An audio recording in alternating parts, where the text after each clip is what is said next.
주님은 지금도 일하고 정말 믿으십니까? 예. 이 사도행전의 주인공은 바울은 아니죠. 우리가 사도행전을 봤지만 처음에 바울은 등장하지도 않았고 원래 교회를 핍박하던 자였는데 지금 보면 바울이 주인공 같아요. 그런데 왜 그런가 하면 아마 그의 삶이 은혜의 복음이 무엇인지를 가장 잘 말해줄 수 있는 그 모델이 아닌가. 그래서 사도행전 하면 바울이 꼭 주인공처럼 느껴지기도 합니다. 또 그 은혜의 복음에 감동된 자의 삶이 어떠해야 되는가를 가장 극명하게 보여주기 때문에 샘플로 하나님께서 모델처럼 그렇게 세워 주셨다고 믿습니다.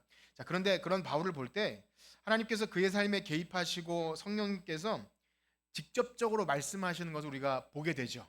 얼마나 참 흥미진진하고 어떻게 보면 재밌다고도 할 수 있고 우리도 그랬으면 좋겠다라는 그런 느낌이 있으시죠. 네, 나에게도 이렇게 말씀하시면 되고 싶고 이렇게 좀 어려운 문제가 있을 때 나타나셔서 직접 말씀해 주시면 얼마나 좋을까 그런 생각을 하게 됩니다. 전도 여행하는 가운데 하나님이 적극적으로 개입하셔서 사람을 막 만나게 하시죠. 글로 가라. 그랬더니 정말 만나는 것이 있었고 이 우리가 누군가를 만나고 싶은데 뭐 이렇게 배우자를 만나거나 참 누가 이렇게 필요할 때 이렇게 말씀해 주셨는데 새벽 예배하다가 응답받고 오늘은 누구를 만날 것이다. 얼마나 그러면 신비합니까? 그렇죠? 그런 기대가 있긴 있어요. 그런데 또 가다 보면 길을 막으실 때가 있어요. 때로는 길을 여셨다가 또 막으셔요. 일로 가지 마라. 그럴 때가 있는 거죠. 그래서 때로는 활짝 문을 여실 때는 에베소나 고린도에서는 막 2년씩, 1년 반씩 오랜 시간 매일 강론도 하다가 열매도 많이 맺어요. 사람들이 회심하고 마술사들이 그 마술책을 태우는 놀라운 역사가 복음의 문을 활짝 열어주시면 열심히 또 사역도 하게 됩니다. 그런데 그러다가도 그렇게 성령의 인도를 받는데도 돈에 맞을 때가 있었고요. 감옥에 갇히기도 하고 때로는 사랑하는 사람들로부터 배신을 당하기도 하고요. 또 바울은 육체의 가시를 가지고 기도했지만 하나님이 안 들어주셔요. 내 은혜가 내게 족하다. 그렇게도 말씀하신다는 거죠. 그리고 지금 우리가 한 주 동안 읽은 이 23, 24, 25장에 보면 이제 예루살렘을 걸쳐 로마까지 가던 여정에서 굉장히 급박하게 바울을 막 안전하게 보호해서 이렇게 호송 작전을 하는 것을 보게 되죠. 우리가 그 내용을 자세히 보면 마치 007 첩보 작전을 보는 것 같아요. 바울을 죽이려고 하는 사람 40명이 밥도 먹지 않고 밖에서 살기를 등등하게 있는데 그걸 어떻게 바울의 조카가 알고 바울에게 얘기하고 바울은 또 백부장에게 얘기하고 백부장은 또 천부장에게 얘기해서 그날 밤에 밤 9시에 그 바울 호송 작전을 펼칩니다. 몇 명이 따라 붙었다 그랬죠? 40명은 바울을 죽이려고 하는 사람이고 그 보병 200명 또 창을 든 병사 200명 거기다가 말을 탄 기병이 70명 470명이 바울을 에워싸고 안전하게 보호해서 이 벨릭스 총독까지 보내는 거예요. 40명으로는 안 되죠. 아무리 그들이 바울을 죽이려고 해도. 그래서 이런 장면을 목도하게 될 때 이런 생각이 들어요. 하나님께서 그렇게 긴박하게 바울을 딱 안전하게 보호해서 총독 벨릭스에게까지 보냈다면 거기서 속기속기 로마까지 또 그렇게 보호해 주셔서 갈 것 같은데 어떤 일이 벌어집니까? 오늘 보면 2년 동안을 감옥에 구금당해 있어요. 벨리스 총독이 별 뾰족한 이유 없이 바울을 감옥에 가둬놓고 원래 그 뭐 오늘날 여러분도 뉴스 보시면 아시겠지만 뭐 긴급 체포라던가 구금을 해도 빨리 이렇게 안 나오면 빨리 풀어주는 기간이 있잖아요. 뭐 그런 전문 용어는 잘 모르겠지만 그 계속 연장 신청을 하지 않으면 빨리 풀어줘야 되는 게 있는데 아무런 뾰족한 이유 없이 2년 동안을 감옥에 가둬놓는 겁니다. 성경은 이에 대해서 벨릭스가 유대인의 마음을 얻고자 그렇게 했다고 하지만 그 이유를 들으니까 더 화가 나요. 유대인의 마음을 뭐 얻은 것도 아니고 얻고자 하여 그러니까 정치적인 요 판단을 해서 이렇게 하면 유대인들이 좋아하지 않을까 해서 그냥 2년 동안을 감옥에서 썩힌 거예요. 아니 이렇게 훌륭한 하나님의 종 바울을 이렇게 막 470명씩 동원해서 여기까지 인도했다면 속기속기 다음 지역으로 보내면 좋은데 이건 또 무슨 연고로 2년 동안 썩게 하시는 걸까요? 물론 벨릭스가 자주 바울을 불러서 오늘 말씀해 보니까 그리스도의 도를 들었다, 그렇게 기록되죠. 그러면 우리 생각에는 이렇게 이해할 수 있어요. 하나님은 벨릭스라는 그 총독을 사랑하셔서, 벨릭스라는 사람이 높은 지위에 있으니까 그를 변화시키면 뭔가 좀 하나님 나라에 도움이 될까 해서 특별 특별 강사 바울을 2년 동안 벨릭스에게 붙여놓으셨나? 이런 생각이 또 한편으로는 들죠. 그런데요, 벨릭스가 무슨 마음으로 바울을 자꾸 불렀다고 오늘 기록합니까? 우리 그 부분을 한번 다시 읽어볼 텐데요. 24절에서 27절입니다. 24장 24절에서 27절을 다 같이 한번 읽어봅시다. 시작. 수일 후에 벨릭스가 그 안에 유다 여자 드루실라와 함께 와서 바울을 불러 그리스도 예수 믿는 도를 듣거늘 바울이 의와 절제와 장차 오는 심판을 강론하니 벨릭스가 두려워하여 대답하되 지금은 가라, 내가 틈이 있으면 너를 부르리라 하고 동시에 또 바울에게 돈을 받을까 바라는 고로 더 자주 불러 같이 이야기하더라. 이태가 지난 후 보르기오 베스도가 벨릭스의 소임을 이어받으니 벨릭스가 유대인의 마음을 얻고자 하여 바울을 구류하여 두니라. 이 내용은 이미 설명드렸기 때문에 더 자세히는 안 하겠지만 벨릭스는 참 불쌍한 사람 같아요. 그 안에 이 드루실라가 유대 여자였기 때문에 오히려 좀 복음을 듣기에 좀 좋은 환경이지 않을까 싶어요. 기독교였는지는 잘 모르겠습니다. 어쨌든 그 아내와 함께 바울을 불러서 그가 그렇게 목숨을 걸고 전했던 복음에 대해 들은 겁니다. 그런데 여기 보면 짧게 의와 절제와 장차 오는 심판을 얘기하니까 두려운 거예요. 자기가 세상 권력자이지만 부정부패도 많이 했을 것이며 그러나 그런 어떤 악한 것들에 대한 심판이 있다는 얘기를 들을 때 두렵습니다. 그런데 어떻게 하죠? 지금은 가라. 내가 틈이 있으면 부르리라.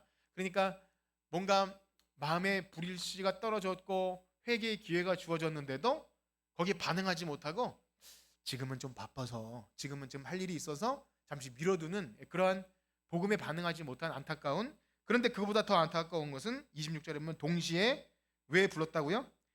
돈을 받을까 하여. 왜냐하면 바울이 온 목적을 요 전에 바울이 자기 변론을 할 때 내가 예루살렘에 구제 헌금을 가지고 왔습니다. 바울이 좀 부자인가? 이런 생각이 들었던 것 같아요. 그럼 그를 자주 부르면, 뭐 이런 얘기 또 죄송하지만 검사가 자주 죄수를 부르면 좀 이상한 거잖아요. 그죠? 자주 불러서 뭔가 이렇게 얻어내고자 하는 게 있는데 이 사람은 자꾸 불러서 이제 보석금 뭐 이런 거를 생각하지 않았을까, 그런 생각이 듭니다. 그때 바울 마음이 어땠을까요?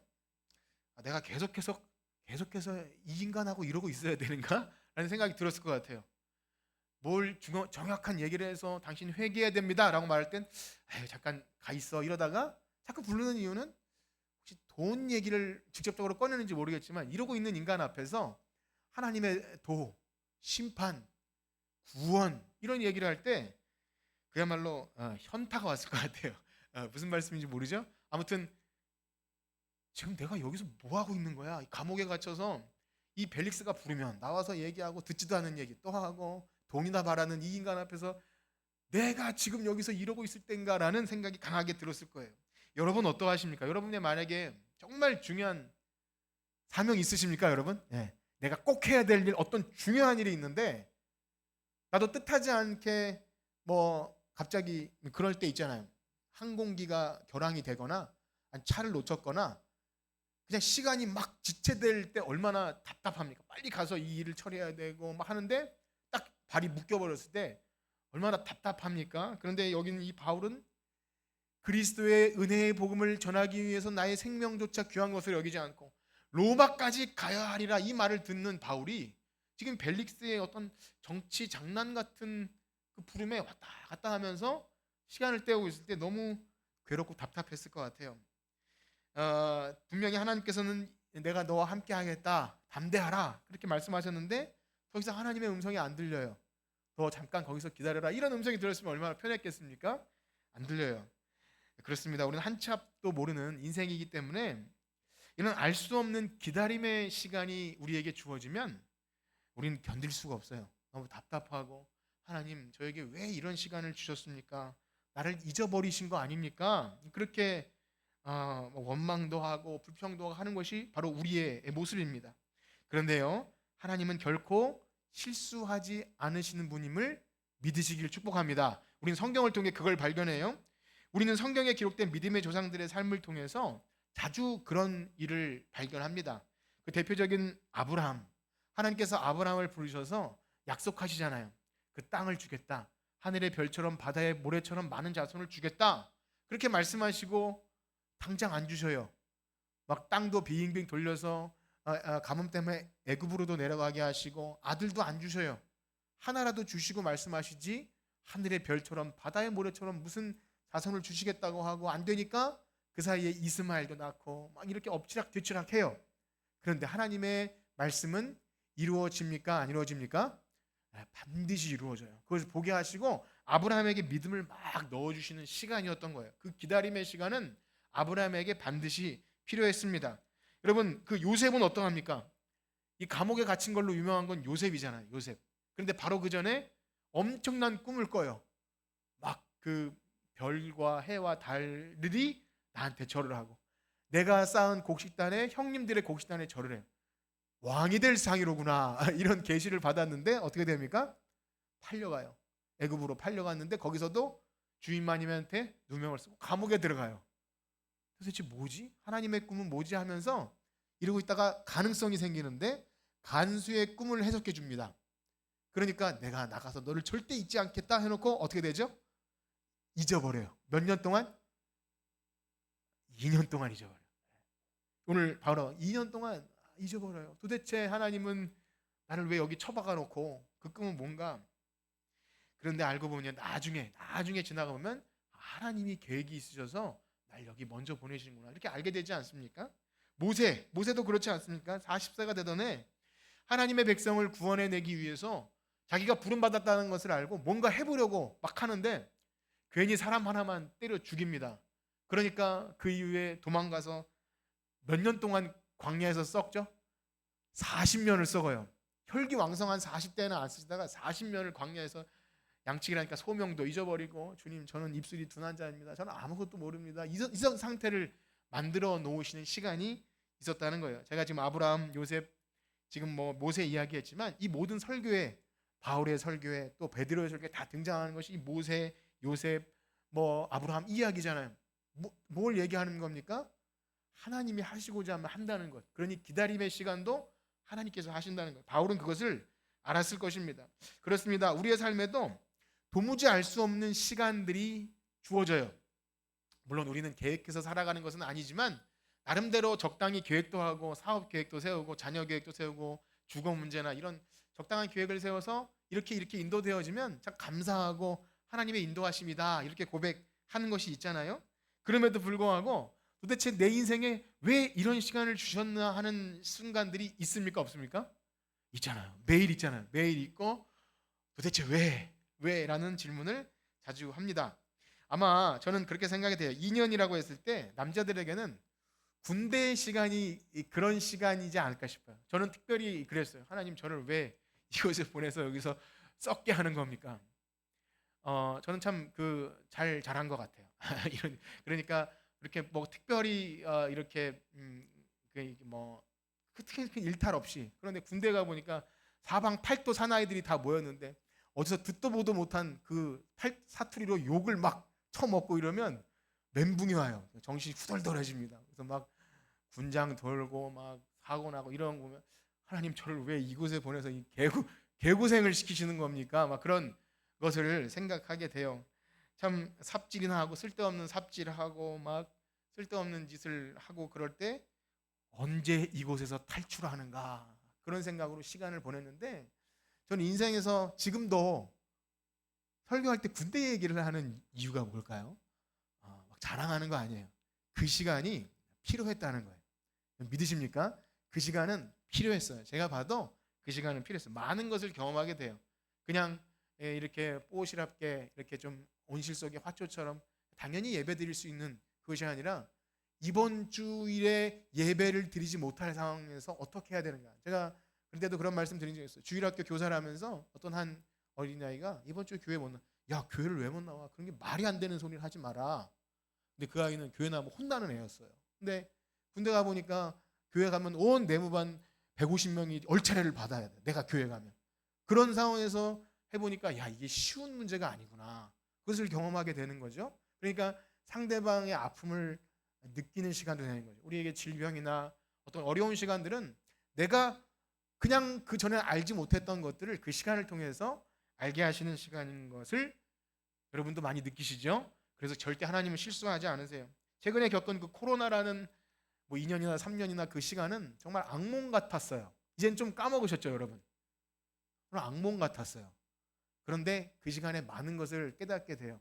교회의 본질에 대해서, 우리 믿음에 대해서 하나님 왜 교회에 이런 시련을 주십니까? 하지만 하나님은 계획이 있으셨고 뜻이 있으셨어요. 혼란스럽지만 본질을 붙잡게 하셨습니다. 그리고 우리를 단련시키고 알곡과 가라지를 키질하기도 하시고 고난을 통해 교회가 어떠해야 되는지를 저로 하여금 많이 준비하고 또 말씀도 보는 시간이었습니다. 그런 시간을 보낼 때 우리는요 본질에 집중하게 돼요. 쓸데없는 것에 낮 시간을 낭비하지 말아야겠다. 비본질적인 것들에 대해서 어떻게 하면 제거해 나갈까 그런 생각을 하게 돼요. 여러분 그런 말이 있지 않습니까? 불이 나보면 혹시 집에 불 나보신 분 있습니까? 집에 여러분 사시나요? 집에? 네, 시골에는 가끔 불이 나면 뭐 가지고 나오실래요? 한번 생각해 보세요. 불이 나면 집에서 가지고 나오실래요? 그게 여러분들에게 가장 중요한 거예요. 여러분 그때 막 솥단지 들고 나오고 막 집에 뭐 아무리 로봇 청소기 좋다고 그거 들고 나오지 않을 거예요. 저는 뭘 들고 나가야 되죠? 애들 싸질머질고 이렇게 나와야 되는 거 아닙니까? 예, 뭐 집에 엄청 좋은 뭐 스마트폰 200만 원짜리 뭐 그 주머니에 갖고 나오면 되지만 그거보다 그거 갖고 나오는데 애를 놓고 나왔다고 생각해요. 이 그때 불이 나봐야 가장 중요한 본질적인 것이 무엇인지가 드러나요. 그러니까 시련과 역경 속에서 선명하게 무엇을 쫓아가야 되는가, 내가 무엇을 말해야 될까. 그 극한 환란 가운데서 이러저러한 변명할 것이 많지만 내가 지금 이 말만 하고 죽어야 된다면 무슨 말을 해야 될지가 시련과 환란 속에서 나타나요. 교회에 모여서 뭘 해야 될지가 나타나요. 여러 가지 할 일도 많지만 교회가 전도하고 선교하지 않으면 모일 이유가 없는 거예요.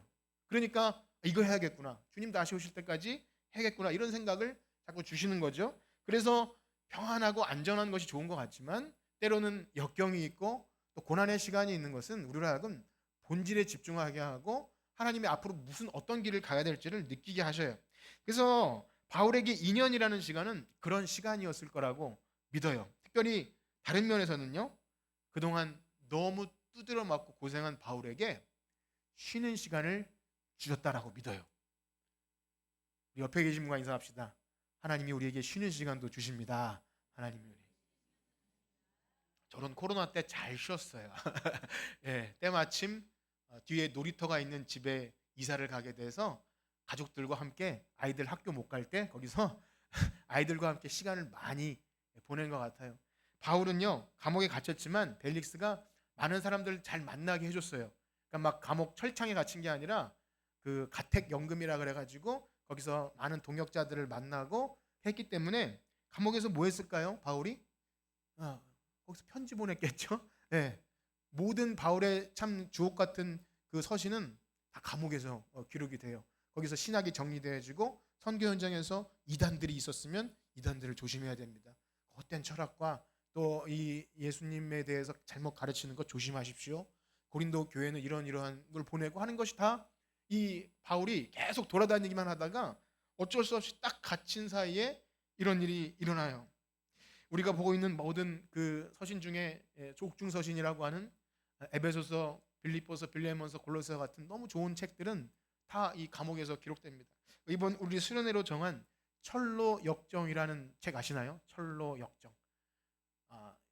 옛날 이렇게 옛날 서당 같은 책에 철로 역정에서 우리나라도 옛날에 번역됐는데 그 책을 집필한 존 버니언이라는 사람이 그 책을 또 어디서 기록했는지 아세요?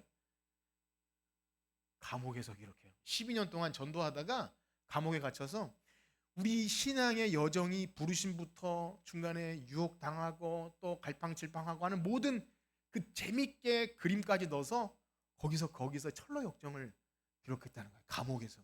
그러니 하나님이 그를 감옥에 넣은 시간이 전혀 쓸데없는 시간이 아니라는 거예요. 허비가 아니고 낭비가 아닌 거예요. 하나님은 절대 실수하지 않으심을 우리는 믿습니다. 그렇습니다. 그러한 면에서 우리 하나님의 인도하심, 그리고 우리가 하나님을 순수하게 믿는다. 저 사람은 참 신앙이 순수해 라고 할 때 우리가 잘 분별해야 될 게 있는데요. 우리는 가끔씩 어떤 사람의 믿음이 순수하다고 할 때 저 사람은 그렇게 될 거를 믿으면 주신 줄로 믿고 그렇게 믿고 있으면 돼. 그럼 그것이 순수한 믿음이야. 나는 의심하게 되는데 그렇게 돼 라고 말하는 거 참 좋은 것 같은데요. 그래서 나의 질병이나 물질의 문제나 자녀의 문제나 하나님 그렇게 주실 줄 믿습니다 하고 순전한 믿음을 갖는 것이 순전한 그런 성경이 말하는 믿음 같지만 사실은 그렇지가 않아요. 뭐냐면 내가 내 소원을 이루기 위한 하나님께 대한 내 확신이 아니라 내 삶을 하나님이 어떻게 인도해 나가시든지 그 시간과 때와 장소까지도 누가 결정합니까? 하나님이 결정하는. 그래서 주님, 제가 저를 어디에 놓든지 주님에 대한 믿음이, 신뢰가 떨어지지 않도록 저를 지켜주시옵소서. 이게 순전한 믿음이에요. 하나님께서 시간과 때와 장소까지, 그것이 감옥이든 어쨌든 하나님이 정하신 데에 가는 거예요. 그래서 그렇게 인도화될 때 내 뜻대로 안 돼도 거기서 여호와 이레를 외칠 수 있어야 할 줄 믿습니다. 다시 한번 우리 따라해 봅시다. 여호와 이레. 예, 여호와 이레. 여러분, 여호와 이레를 언제 외치시나요? 뭔가 문제가 이렇게 있는데 하나님께서 적절하게 딱 타이밍 맞춰서 할 때 여호와 이레. 하나님이 준비하셨어요. 하나님이 할 때 여호와 이레란 말 쓰지 않습니까? 혹시 이 단어 처음 들어보신 분 없으시고 이따 찬양할 텐데 여호와 이레, 하나님이 함께 하셨어요. 그런데 생각해 보세요. 그것이 바울처럼 돌에 맞았어요. 감옥에 갇혔어요. 그때도 여호와 이레 할 수 있겠습니까? 하셔야 할 줄 믿습니다. 그것이 믿음이에요. 우리가 하나님이 어떤 자리에 인도하시든지 가장 좋은 자리로, 적합한 자리로 인도하셨음을 믿는 거죠. 어렵죠? 그러나 우리에게 하나님에 대한 그 순수한 믿음, 그것은 내 마음의 어떤 확정이 아닙니다. 내가 이렇게 될 줄 믿고 내가 정하면 되는 게 아니라 어떤 방식까지도 하나님 맡기는 거예요. 로마까지 가는 과정이, 그래서 470명을 동원해서 아주 멋지게 이송을 하던, 아니면 죄인의 신분으로 뭐 이렇게 감옥에 갇혀서 이동을 하던, 하나님이 그 방법까지도 하신다는 겁니다. 그렇습니다. 우리 가운데는 제가 다 알지 못해도 아마 끝나지 않은 터널 같은 그런 시간을, 어두운 시간을 보내는 분도 계실 거라 믿습니다. 그리고 과연 하나님께서 내 삶을 인도하시는 것이 맞는가? 나는 여기서 왜 이러고 있는가? 소위 나는 여기서 왜 이렇게 썩고 있는가라고 생각할 수도 있을 것 같아요. 지금 나는 여기서 앞으로 희망도 없고 비전도 없다라고 말하실 수도 있을 것 같습니다. 그러나 사랑하는 성도 여러분, 결코 그렇지 않습니다. 하나님을 믿으시길 축복합니다. 하나님께서 살아계셔서 우리의 삶을 인도하신다면 그 어떤 것도 우리를 망하게 하지 않는다는 것입니다. 그래서 우리의 삶은 모든 순간이 다 하나님의 계획 안에 있어요. 그것이 아주 하찮은 일이라 할지라도, 그것이 일상의 아주 평범한 삶이라 할지라도 하나님은 그 속에서 계속 하나님과 우리와 교제하시고 일하시고 계시는 거예요. 하나님께서 때가 되면 알게 하십니다. 바라기는요, 이제 우리에게 허락하신 한 주를 여러분 사실 때 주어진 삶에 최선을 다하길 축복합니다. 평범해 보이는 일상 속에서 허드렛 일처럼 보이고 아무리 뭘 해도 별로 티도 안 나는 것 같고, 또 뭐 청소나 빨래나 자녀 양육이나 뭐 그렇게 해도 티도 안 나는 일 같아도 그 하찮은 일조차 하나님의 시간 안에 있음을 믿으시길 축복합니다. 또 내가 누군가에 전도하고 혹은 말씀을 전해도 별로 변화되지도 않고 아무런 일 일어나지 않는 것 같아도 하나님은 일하고 계신 거예요. 그렇게 믿고 나아갈 때 하나님이 정하신 때에 사람도 만나게 하시고 사건도 일으켜 주시고 그렇게 우리를 놀랍게 인도해 가실 줄 믿습니다. 바라기는 한 주도 주님 말씀 붙들고 승리하는 여러분들 되시길 축복합니다. 다시 한번 옆에 계신 분과 인사합시다. 주님 말씀 붙들고 승리합시다. 주님 말씀 붙들고 우리 찬양합시다. 주가 일하시네. 아무것도 없는 것 같고 빈손으로 걷는 것 같고 정말 하나님의 엄 계신 것 같은 순간에도 주님께서 우리를 위하여 지금도 일하고 계십니다. 우리 찬양 들으시고 들은 말씀 가지고 기도하겠습니다.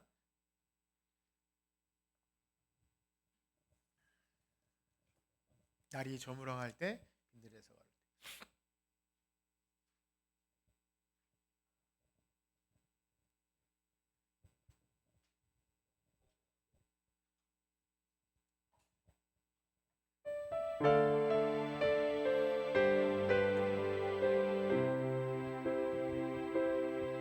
날이 저물어 갈 때 빈들에서 걸을 때 그때가 하나님의 때 내 힘으로 안 될 때 빈손으로 걸을 때 내가 고백해 여호와. 우리 1절 다시 한번 고백합시다. 날이 저물어 갈 때 빈들에서 걸을 그때가 하나님의 때 그때가 하나님의 때 내 힘으로 안 될 때 내 힘으로 안 될 때 빈손으로 걸을 때 내가 고백해 여호와. 아멘. 주가 일하시네. 주가 일하시네. 주가 일하시네. 주께 아끼지 않는 자에게 주가 일하시네.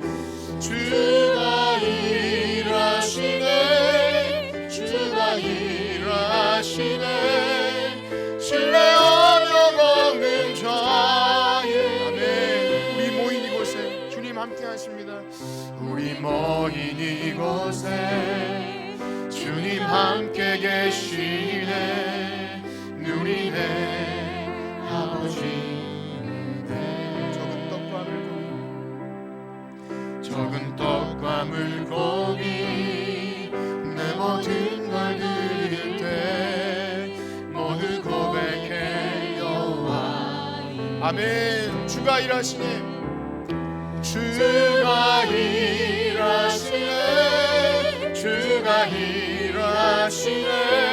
주께 아끼지 않는 자에게 주가 일하시네. 주가 일하시네. 신뢰하며 걷는 자. 아멘. 주가 일하시네. 주가 일하시네. 주가 일하시네. 주가 일하시네. 주께 아끼지 않는 자에게 주가 일하시네. 주가 일하시네. 신뢰하여 걷는 자에게. 아멘. 우리 들으신 말씀 가지고 기도합시다.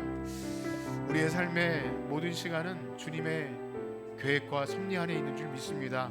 내 생각은 참 어리석어서 낭비인 것 같고 허비인 것 같아서 하나님은 내 인생에 왜 이런 시간을 허락하셨는지, 왜 이런 만남과 또 이런 환경을 주셨는지 원망스러울 때도 있지만 우리가 주님 말씀에만 붙들려 있다면 주님은 결코 실수하지 않는 하나님을 믿습니다. 하나님 우리의 삶을 인도하시고 앞으로 우리의 알 수 없는 미래까지도 주관하여 줄 줄 믿사오니 하나님 흔들림 없이 주님 말씀 붙들고 강하고 담대하게 주님을 증거하는 증인으로서의 삶 살게 하여 주시옵소서. 우리 주님의 이름 크게 한번 부르짖고 기도합니다. 주여! 하나님 아버지, 사명 잃어버리지 않기를 소원합니다. 우리가 사명 잃어버리면 내 시간이 왜 이런 시간인지를 하나님 원망하고 불평할 수밖에 없습니다. 그러나 사명 붙들고 있다면 이런 방법을 통해서도 하나님은 일하시는 분임을 믿게 됩니다. 인간은 가히 상상조차 할 수 없는 방법으로 우리의 삶을 인도하신 하나님, 우리에게는 이 시간이 허비되는 것 같고 내가 발이 묶인 것 같고 정말로 답답한 순간을 당한다 할지라도 사마로 오겨싸임 당하고 거꾸로 뜨리면 당한다 할지라도 주님은 여전히 우리의 삶의 주인 되셔서 우리를 이끌어 가시는 줄 믿습니다. 주여 우리와 함께하여 주시옵소서. 한 주간 살아가는 순간순간에도 우리의 평범한 일상은 평범한 것이 아닙니다. 주께서 우리에게 허락하신 삶에서 직장을 가고 자녀를 키우고 하나님 가정에서 하나님 다른 사람을 섬기며 또 교회를 섬기는 모든 순간 가운데 하나님 또 교회를 돌보며 이웃을 돌보는 삶 가운데 이것이 아무것도 아닌 것 같아도 하나님께서 우리를 보시며 하나님 잘하였다 착하고 충성된 종아 우리에게 그렇게 말씀하실 줄 믿사오니 주님의 응원을 받고 주님께서 주시는 말씀을 붙들고 좌로나 우로나 치우침 없이 나아가게 하여 주시옵소서. 우리를 몰 이곳에 주님이 함께 하신 줄 믿습니다. 우리 사랑하는 지체들 한 주간도 각자의 자리에서 믿음으로 승리하게 하시고 말씀으로 승리하게 하시고 하나님 주님을 붙들고 나아갈 때 한 주간도 말씀 통해서 주님을 만나는 귀한 지체들 되게 하여 주시옵소서. 주님께서 함께 하실 줄 믿습니다. 주님께서 미리 앞서서 우리보다 일하실 줄 믿사오니 주님께서 영광을 받아주시고 여호와 이레 하나님 되어 주시옵소서. 감사합니다. 아멘. 이제는 우리 주 예수 그리스도의 은혜와 하나님의 무한하신 사랑하심과 성령님의 감화 감동 위로 교통하심이 오늘 우리는 우리 앞길을 모르지만 미리 앞서서 인도하신 하나님께서 우리와 함께 하시고 어딜 가든지 우리의 삶이 헛되지 않다는 것을 알려주시는 그 주님 붙들고 나가기 원하는 성천교회 성도들 머리 위에 이제로부터 영원토록 함께 있을지어다. 아멘.